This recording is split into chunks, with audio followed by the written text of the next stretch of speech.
Hola, hola niños. Hoy vamos a contarles la historia de El Naranjo Agrio. Vamos a empezar por prender el motor de nuestro cerebro diciendo run, run, run, run, run, run, run. Y nuestras alitas de abejitas científicas trabajadoras. Zzzz. Vamos a entrar a la magia de la lectura de comprensión con un cuento oral. Vamos a usar los ojos de nuestra imaginación, así es que puedes cerrar tus ojos y escuchar la historia. Esta historia es una historia real que escribió mi papi y yo les voy a contar. Esperemos que la disfruten. Y Corazón Juguetón, nuestro osito y sus amigos nos van a ayudar a cuidar la varita mágica para adentrarnos en la magia de la lectura a la 1, a las 2 y a las 3. Y vamos a escuchar El Naranjo Agrio. En el fondo del patio trasero de la casa paterno-materna de mi infancia había un naranjo agrio que los niños odiábamos, pues sus frutos nos parecían una mala broma. Estaba atrás del gallinero, como escondido para que no lo viéramos. Era un árbol feo, desgarbado, con una docena de hojas anuales que a su vez estaban opacas y sin lustre. Parecía un enfermo crónico terminal, a punto de morir en cualquier momento. Pero cada primavera se volvía a engalanar con unas cuantas flores, aunque muy pocas. Casi todas se caían, y las que no eran las que producían sus exiguos frutos. Lo maltratábamos y le arrancábamos sin misericordia sus amargas frutas. Eran frutas de una cáscara dura, áspera, que a nosotros nos parecían la negación de la dulzura esperada de ellas. Sin embargo, la abuela lo consideraba una cosa muy especial, y cuando nos veía abusando de él, nos reprendía y en ocasiones llegó a enojarse tanto que nos asustó. Ahora recuerdo que la naranja agria se usa en muchas recetas del estilo de la costa y de la península de Yucatán, en México, como la cochinita pibil, mezclando su jugo con el achiote o achote. La abuela también las usaba para cocinar algunas otras cosas. Nos decía que todas las plantas son buenas y que no deberíamos maltratar a ninguna. Era una abuela ecológica adelantada a la época actual. A lo largo del año solo daba 12 o 15 naranjas grandes de cáscara gruesa, rugosa y amarga, a las que se les pegaba el polvo del patio, por lo que se veían mortecinas. Si las mordíamos, nos regresaban la agresión escaldándonos los labios y destemplándonos los dientes con su acidez exagerada. Mi hermano y yo no lo queríamos por todo lo que era y lo que no era. Su limitadísima floración contrastaba con la de un naranjo dulce que estaba junto a la casa. Este producía cientos de azares que perfumaban por varios días las recámaras hogareñas. Tacaño, casi infértil, feo como figura de un cuento de brujas, sin hojas y sin sombra, todo chueco, con la corteza leñosa, grisácea y manchada.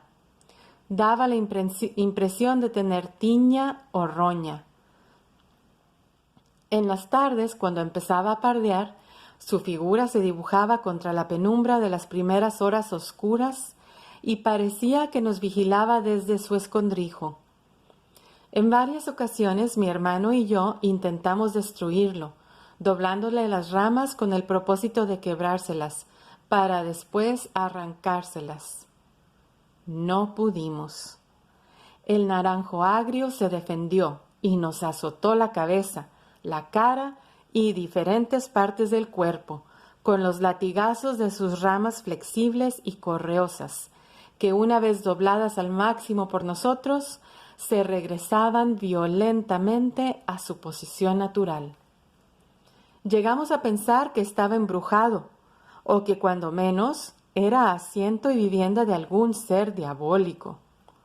Las veces que nuestra abuela nos llegó a sorprender en esas batallas que siempre perdimos, nos gritaba desde la ventana de la cocina, para que lo dejáramos en paz, amenazándonos con un castigo. Ella lo cuidaba, lo regaba, lo podaba y recogía la docena de sus pocos frutos que llevaba a la cocina para usarlos en alguna de sus muchas recetas de la costa del Golfo de México, de donde era oriunda. Con el tiempo nos dimos cuenta de la dependencia de la abuela de esas naranjas agrias. Con ellas confeccionaba verdaderas delicias con la carne de puerco o mariscos y tardíamente aprendimos a respetar la fealdad del árbol y el amor de la abuela por él. Había en el patio otros árboles. Todos daban frutos medianos, como los granados y los naranjos dulces.